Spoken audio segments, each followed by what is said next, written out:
How can you possibly forgive the people who did all of this to you and cast you aside? Tom, thank you for joining me today. And you have a story that has changed your life from January 6th to this day. Can you talk about that? Yeah. Sharon and I went to January 6th, not to protest anything, but actually I was born in Washington, D.C. So it was a little bit of a homecoming. And we went to hear a sitting president make his final address to the nation. A lot of people don't know that also there were many Christian and conservative speakers who were scheduled and who had actually permits to talk to the crowds that they anticipated that day on the grounds of the Capitol building. And that's why so many people, after President Trump spoke, went to the Capitol, not to burn it down. This was not an excerpt from a Frankenstein movie with people with torches and pitchforks, but it's just people going there to hear folks speak.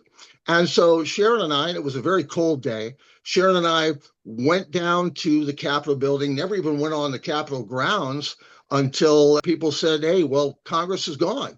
Well, I didn't know anything about the certification process. I figured they did their thing and they went off to have their martinis. So Sharon and I went home. We didn't think anything about it. You can imagine our surprise and shock and terror 2 weeks later when an FBI SWAT team came to our farm and attacked our farm in the pre-dawn darkness of the 19th of January, 2021. They came with an armored vehicle, attack drones flying overhead. I kid you not. At least 24 body armor clad thugs with M4 automatic rifles. They called me out, roughed me up, threw me in chains face down on the hood of a government vehicle. And I looked back to the front porch of my home, and there was Sharon. They called her out too, wearing not but a white nightshirt. And she was standing there with her arms to her side, extended from her side, sort of like Jesus Christ on the cross, in full compliance to these guys. And they were screaming at her. And that's when I saw what I always call the devil's fireflies. It was the little red dots of their laser pointers from their rifles dancing over her face and her chest.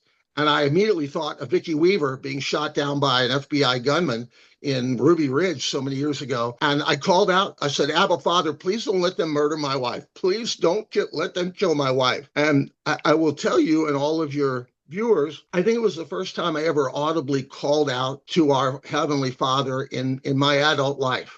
And I didn't know if she was dead or alive. They roughed me up and pushed me away, threw me in a government vehicle where I couldn't see the front of my house. And I was just waiting for that report that would have taken away my reason for living, because Sharon is my world. She's my heart. And that whole thing began a nightmare. 5 years of fighting the government, where they incarcerated me in solitary confinement, tortured me, and I don't use that word lightly, tortured me to try to get me to admit to doing things I never did on January 6th for some perverted goal of theirs. They pulled out every single dirty trick. They took us to bankruptcy and all of that. It was, in fact, an American horror story. And it was only our Heavenly Father that brought us through. And that's a fact. So much going on there. And I'm thinking, well, what is it that they tried to charge you with? There were a number of charges that morphed. The first thing is they told the whole world, all the media was on board with this. They told them that I was the mastermind of the January 6th plot to, quote, overthrow the government. I kid you not. And that I had led an armed force of professional soldiers into the Capitol that day to tear up the Capitol and hunt down and kill our elected lawmakers. An absolute twaddle. But they threw it out through all the media outlets. And in the meantime, here I am in solitary. My only contact with the outside world really was getting thumped on by the guards who were saying, confess to what you did. That sounds like it's something that maybe a foreign country would do to someone. And many people have said that. They said, those of us of a certain age will remember Alexander Solzhenitsyn writing about Gulag Archipelago. And people that have listened to my story, heard me speak, read the book that came out of all of this, have said, this is exactly out of that, like a day in the life of Ivan Denisovich. This is terrible stuff. How could this happen in our land of liberty? Almost 2,000 of our fellow citizens, a lot of them believers, incidentally. I don't think there's any coincidence in that.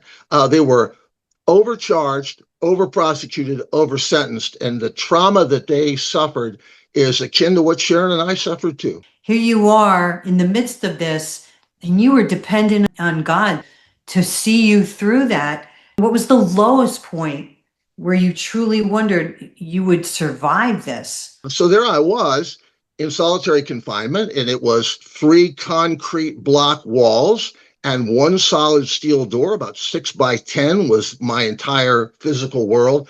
I slept on the floor in a threadbare jumpsuit, ice cold air pumping in on me all the time. They did a lot of psychological torture, a lot of sound coming through, bangs and clangs and stuff. The physical abuse, I'll let your viewers take that where they will. I do talk about that quite a bit, but when they couldn't get me to say things that were not true so as to lessen the pain on me or maybe even affect my release, then they really turned it up. That's when they turned out the lights. Now, if anybody has ever been on one of those tours, either to Mammoth Cave or Luray Caverns or something like that, and your helpful little tour guide says, let me show you what it's really like to be in total darkness. If you've ever done that, you know what this is all about. Imagine being plunged into that for hours and days.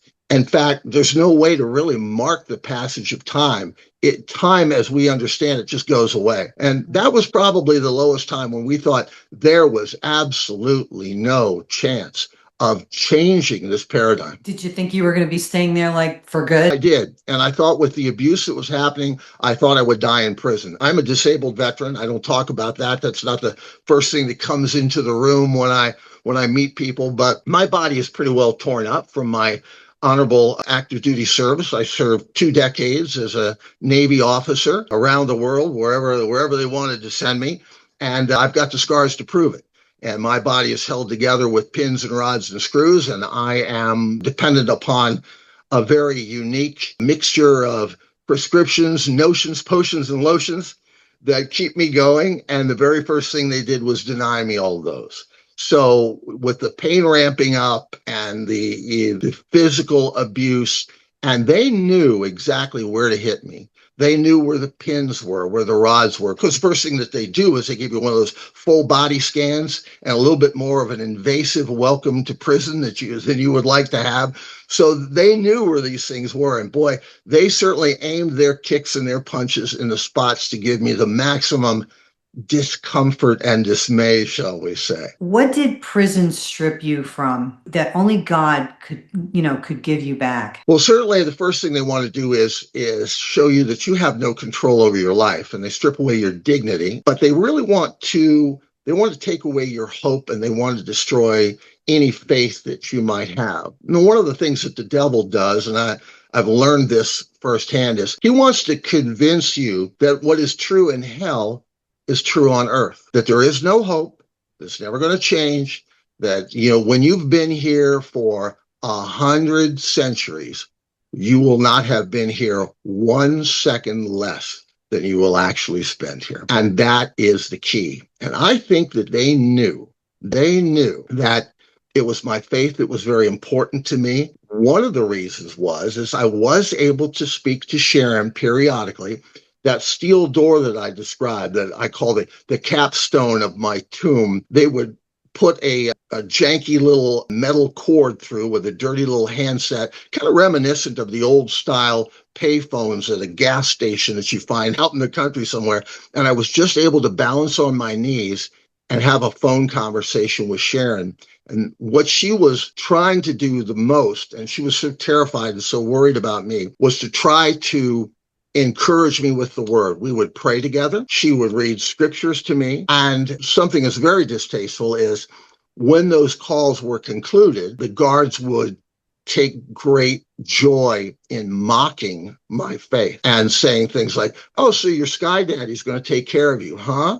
Not in here, he's not. When I did finally convince one guard late one night to bring me a copy of the tattered New King James Version of the Bible, it was like food in the desert. It was like manna. And I've told this story to some close friends, but I flopped down on the ice cold concrete, which was my combination bed and prayer closet. And the thing that was running through my head was, nobody knows. Nobody knows what's going through my mind and my life and my body as I felt my strength and my energy ebbing away, and I didn't see an end to this. And I just let the holy book open where it may. I just let the pages part, and my eyes fell upon Psalm 109.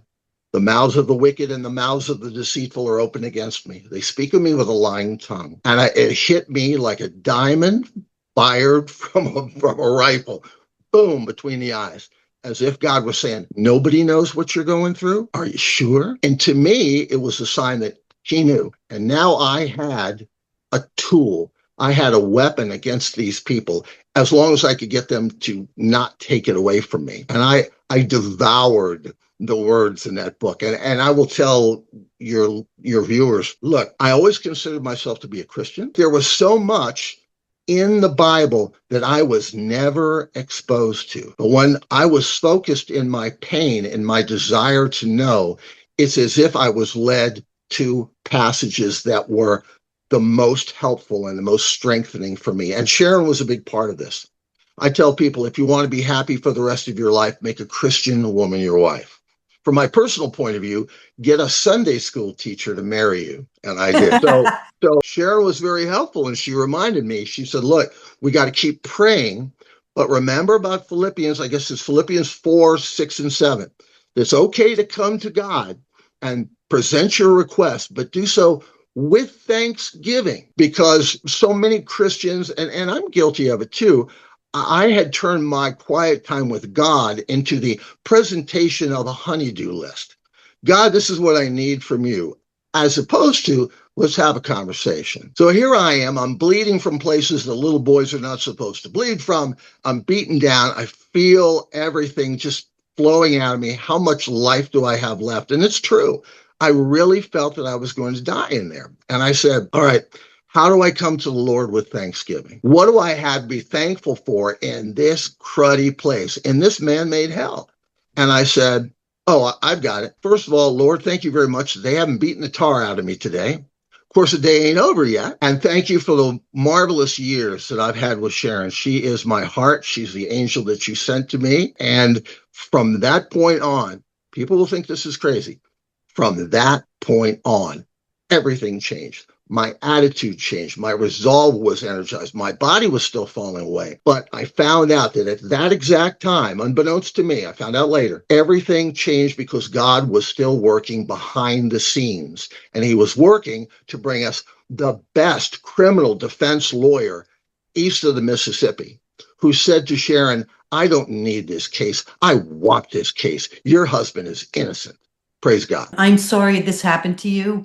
I really think that God had a plan to draw you closer to him so that he could show his glory through you, and in the way that the outcome that he had given to you, providing a very good defense lawyer and providing the Bible to you at the moment you just didn't know how you were going to make it. Did you hear God whispering to you in prison at all?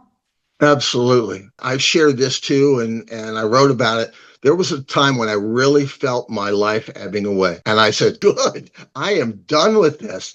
Although I was still terribly worried about Sharon, but I figured maybe I was going ahead, to make sure the place was cleaned up for when she came many years in the future. But it was very dark in that cell. It was one of those times where they had turned off all the lights. There was no windows in there. And people will say this is crazy. I could have written 100 pages on laying there on the floor, unable to move, and seeing a light in that space with me. And it wasn't those flickery overhead light bulbs that would come on from time to time. It was the glory of God. And it sort of enveloped me. And I'm thinking, okay, I'm ready to go. This is it. This is it. But that wasn't it. And everybody knows, if you're sitting in a room, if you're sitting in a chair, if you're sitting somewhere and you have your eyes closed, you can feel when somebody is next to you. Even if you don't open your eyes, even if you're so sick you can't possibly move in your hospital bed, you know. And he was there, and he took me in. I still had a lot of torture to go through in that place. And just because we got a good lawyer doesn't mean that everything got rosy. No, it was a little victory to finally get out of there. but he revealed himself to me and he said, it's almost like you said, you're on the right track. You're doing the right thing. Believe, have faith. And it's like he dropped a nickel in my back and turned the key. He says, okay, let's see what you're going to do now. Do you still have faith? Do you still have hope? Can you go forward the way I would like you to? Or are you going to succumb? And I will tell you that even if I had tried to get those bad people to stop doing bad things to me by confessing to things that I never did, first of all, people need to know when you do something like that and you do a plea deal, you have to swear that what you're saying is the truth. To me, that's blasphemy. If I swear to something that's not true, that's an affront to God. I can't do that. So I'm going to make you happy, hoping that you're going to stop kicking me in the groin, and I'm going to flip off God? I don't think so. I know what my choice was going to be. And so, yeah, he really did. He spoke to me, and it was the first of many, many times. There were lots and lots of worried, dark nights when I couldn't sleep. And I mentioned about how I've written about things. During all this time, we never knew, first of all, if I was going to get out of prison. And then after I did get out of prison and all of this continued, we didn't know if the FBI was going to come back and snatch me up again under some other pretext. And would they pull the trigger this time? So I was writing down what I was feeling and what I experienced, especially in that tomb, in that terrible prison keep, and what God was doing for me, because I thought it might be the last words that the world would ever hear from me before my life was taken away. Did they try to take away the writings? Funny you should mention that. I learned to, when I was in prison, hide away some of the pages, because they did do that. When they would chain you, anytime I was out of the cell, there was double handcuffs in the front, chained to a waist chain, and then slave shackles on my ankle to shuffle about 25 feet to what passed for a shower, a little phone booth kind of steel shower. But that gives them time to toss your cell, if you will. So they go through there, and if they find something that they don't think that you should have, they take it. So yeah, so they did do that. But I learned that there were some little nooks and crannies that you could put things in, and I learned to write very, very small. And sometimes, I don't know much of it anymore. I used to speak a little bit of Tagalog from the Philippines from my time there. And sometimes I would write certain passages as best I could, either phonetically or in correct printing of the Tagalog language. And I'm thinking, well, okay, they're going to look at that and they're not going to know what that is. So when you're in prison, you have your ways. So this is such a powerful story. And everybody, I just want to let you know, if you want to know the details, and there's so many details in the book, it's The Mounts of the Wicked, a true January 6th story of corruption, persecution, survival, and victory. So where can they get this book and find out more about you? Well, the book is available in paperback and also ebook at puffinpublishers.com. That's the gallant little publishing house that put this book out. Puffin, like the seabird. Puffin publishers.com, bookbaby.com, and now it's also available on amazon.com. And what would you like to leave my audience with today? What I'd like to tell them is there is so much more to this story than just the evil that was done to us. And I would say that what I tried to do initially was to make a record of what was actually happening and all the bad things that were done, including a kangaroo court trial that we went through. But what the book really became was a testament to the goodness of God, miracle upon miracle. People who would reach out to us from all across the country who heard about our plight and just were so selfless, and they were ministering to us as we fought through it. And every time I turned around, I thought I couldn't go a little bit farther. There was another victory provided by the Lord. And people need to know, yes, President Trump came out and he basically gave pardons to people, and I did receive that. But our victories began before. I was the first person to ever be found not guilty of anything in a January 6th trial in Washington, D.C. That was delivered by the Lord. But, if I have just a minute, I'd like to share something I've never shared with anybody else. One of the people that reached out to us, about whom I was just speaking, was a dear lady, a sister, Christian sister, who I never knew before, named Eileen. She lives in Somerville, South Carolina. And on the eve of the trial that was going to determine if I was going to die in prison, convicted of things that I never did, she wrote me this letter. It's dated The 21st of September, I keep it with me. I read it often. And she said, in part, she said, God is able to do exceedingly more than we ask or imagine. Please don't be disappointed if the victory isn't immediate. Satan has been defeated. And I said, if the victory isn't immediate, what are you talking about? It's either guilty or not guilty. It's life or death. But she understood.